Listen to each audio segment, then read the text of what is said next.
ఈరోజు మనం ఆంధ్రప్రదేశ్లోని నంద్యాల జిల్లాలో ఉన్న అద్భుతమైన బెలుం గుహల పర్యటనకు వెళ్దాం. ఇది మన దేశంలోనే రెండో అతిపెద్ద సహజ సిద్ధమైన గుహల సమూహం. మనం బెలుం గుహలకు చేరుకున్నాక లోపలికి వెళ్లే ముందే భోజనం చేయడం మంచిది. ఇక్కడ గుహల దగ్గరే హరిత రెస్టారెంట్ ఉంటుంది.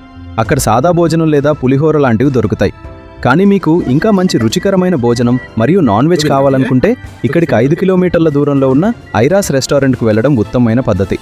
అక్కడ అన్ని రకాల నాన్ వెజ్ కూరలు చాలా బాగుంటాయి. ముఖ్యంగా అక్కడ పెరుగన్నం తప్పకుండా తినండి, అది చాలా రుచిగా ఉంటుంది. ఈ గుహల చరిత్ర చెప్పాలంటే ఇవి లక్షల ఏళ్ల క్రితం భూగర్భంలో ప్రవహించిన ఒక నది వల్ల ఏర్పడ్డాయి. వీటిని 1884లో రాబర్ట్ బ్రూస్ ఫూట్ అనే శాస్త్రవేత్త గుర్తించారు. తర్వాత 1982లో జర్మనీకి చెందిన ఒక బృందం వీటిని పూర్తిగా పరిశీలించి ప్రపంచానికి చూపించింది. ప్రభుత్వం 2002 నుంచి మనలాంటి పర్యాటకులు వెళ్లి చూడటానికి అనుమతి ఇచ్చింది. ఇక్కడ జైనులు, బౌద్ధ సన్యాసులు పూర్వం ధ్యానం చేసేవారని చెప్తారు.